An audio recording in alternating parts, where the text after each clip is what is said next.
कहानी धोखे से शादी। हेलो नेहा, मैं माही बोल रही हूँ। हाँ माही बोलो, आज तुझे मेरी याद कैसे आई? नहीं, याद तो तुम्हारी रोज ही आती है डियर। तू तो मेरी सबसे अच्छी सहेली है। बस समय नहीं मिल पाया इधर कुछ दिनों से तुझसे बात करने का। और बताओ, तुम ठीक हो ना? और शशि कैसी है? अपनी ससुराल में खुश तो है ना? अरे काहे की ससुराल, जब शादी ही नहीं हुई तो शादी नहीं हुई। मतलब, तुम घर आओ तब बताती हूँ सब कुछ। अभी फोन रखती हूँ, ठीक है? घर में मेहमान आए हैं अभी। ठीक है, okay bye. Bye, see you. Phone रख। मैं सोचने लगी कि आखिर ऐसा क्या हुआ होगा जो शादी नहीं हुई। नेहा मेरी सहकर्मी थी। पहले हम दोनों एक ही ऑफिस में काम करते थे। वहीं मेरी उससे मुलाकात हुई थी। धीरे धीरे हम दोनों में अच्छी दोस्ती हो गई थी। दोनों एक ही शहर में थे, तो आना जाना भी होता रहता था। फिर उसे दूसरी कंपनी में जॉब मिल गई, तो हमारा रोज का मिलना बंद हो गया था। हाँ, फोन पर उससे बात होती रहती थी। कभी कभार आना जाना भी होता रहता था। अभी 10 दिन पहले ही तो वो मेरे घर आई थी, अपनी बेटी की शादी का कार्ड देने। बता रही थी कि अगले हफ्ते शादी है। कितनी खुश थी कि उसकी बेटी की शादी इतने अच्छे घर में हो रही है। लड़का दिल्ली में मल्टीनेशनल कंपनी में जॉब करता है। लाखों में सैलरी है, अपना फ्लैट, गाड़ी, सब कुछ है। मेरी बेटी खुशी खुशी रहेगी वहाँ, बताते हुए उसके चेहरे से खुशी साफ झलक रही थी। ये तो बहुत खुशी की बात है। बधाई हो तुझे। लेकिन ये बता, तूने लड़के के बारे में, उसके घर वालों के बारे में सब अच्छे से पता कर लिया है ना? सारी जांच पड़ताल करके ही अपनी बेटी की शादी करना। हाँ बाबा, सब पता कर लिया है। वैसे भी लड़के के पिताजी मेरे भैया के सीनियर हैं। भैया भाभी उन्हें बहुत अच्छी तरह से जानते हैं। काफी आना जाना है उनका मेरे भैया के घर। भाई ने ही ये रिश्ता कराया है। सब उनका जाना समझा है। लड़के को तो भैया बचपन से जानते हैं। अच्छा, तुम आना जरूर। अब मैं चलती हूँ। हाँ हाँ, मैं जरूर आऊंगी, कहकर मैंने उसे विदा किया। पर शादी के 2 दिन पहले मेरे ससुर जी की तबीयत अचानक से बहुत खराब हो गई थी।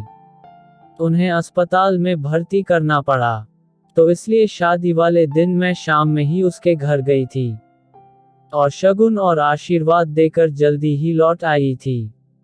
क्योंकि मैं पूरी शादी तक रुक नहीं पाई थी, इसलिए मुझे पता ही नहीं था कि आखिर क्या बात हुई जो शादी नहीं हुई। इसकी वजह जानने की उत्सुकता बढ़ती जा रही थी।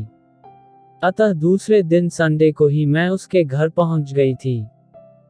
उसके घर पहुंचकर देखा सारा शादी का सामान फैला हुआ था। बहुत खामोशी थी, जैसे बेटी की विदाई हुई हो। मुझे देख नेहा लिपट कर रोने लगी, तो मुझे भी रुलाई आ गई। मैंने उसे ढाढ़सा बंधाते हुए इशारों में पूछा कि आखिर क्या हुआ। आओ कमरे में चलकर बात करते हैं, उसने कहा। कमरे में पहुंचते ही नेहा बोली, जानती है माही, तू सही कह रही थी कि मुझे अच्छी तरह जांच पड़ताल करके ही शादी तय करनी चाहिए थी। पर तुमने तो बताया था कि तुम्हारे भैया का जाना समझा परिवार है। फिर क्या हुआ? ये रिश्ता तो तुम्हारे भाई ने कराया था। हाँ, भाई ने ही तो हमें धोखे में रखा। लड़का ड्रग्स लेता था, वो किसी कंपनी में जॉब भी नहीं करता था। पूरा आवारा और बदचलन था। एक बार जेल भी जा चुका है डकैती डालने के केस में। फ्लैट, गाड़ी की बात सब झूठ थी। वो तो भला हो मेरे देवर और उनके मित्र का। जब उन्होंने लड़के को देखा द्वाराचार पर, तो मुझे और मेरे पति को अकेले में ले जाकर उसके बारे में बताया। उनके मित्र पुलिस में हैं, वो भी शादी में आए थे। उन्होंने ही देवर को बताया था उसके बारे में। पहले तो मैंने उनकी बात ही ना मानी, उल्टा उन पर ही आरोप लगाने लगी कि वह चाहते ही नहीं कि मेरी बेटी की शादी इतने अच्छे घर में हो। इसीलिए मैंने उन लोगों को शादी तय होने तक कुछ न बताया था। तब उनके मित्र ने हमें सारी सच्चाई बताई। मुझे तो अपने कानों पर विश्वास ही न हुआ कि मेरे भाई ऐसा कैसे कर सकते हैं। क्या उनको ये सब बातें नहीं पता थी? मैंने भैया से पूछा कि क्या देवर जी सही कह रहे हैं, तो कहने लगे कि ये सब तो इस उम्र में लड़के करते ही हैं। शादी के बाद सब ठीक हो जाते हैं। और फ्लैट, गाड़ी का क्या है, वो तो जब चाहे खरीद सकते हैं। तब हम लोगों ने उसी वक्त शादी न करने का फैसला किया। पर लड़के के परिवार वालों ने काफी हंगामा किया था। फिर मेरे देवर और उनके मित्र ने मामला शांत कराया और बारात वापस ले जाने को कहा। खैर बात बिगड़ न जाए इस डर से वे बारात वापस ले गए। पर तेरे भाई ने सब कुछ जानते हुए भी ऐसा क्यों किया? मैंने पूछा। प्रमोशन के लिए। उनका प्रमोशन उसी सीनियर के हाथ में था और उनके बेटे के लक्षण के चलते कोई अपनी बेटी देने को तैयार ना था। इसलिए मेरे भाई ने मुझे धोखे में रख ये रिश्ता तय कराया था कि अगर उनके आवारा बेटे की शादी मेरी बेटी से हो जाएगी तो उनका प्रमोशन तो उनको करना ही होगा। मैं हमेशा से अपने ससुराल वालों को ही गलत समझती थी, पर अब ये एहसास हुआ कि हमेशा ससुराल वाले ही गलत नहीं होते हैं।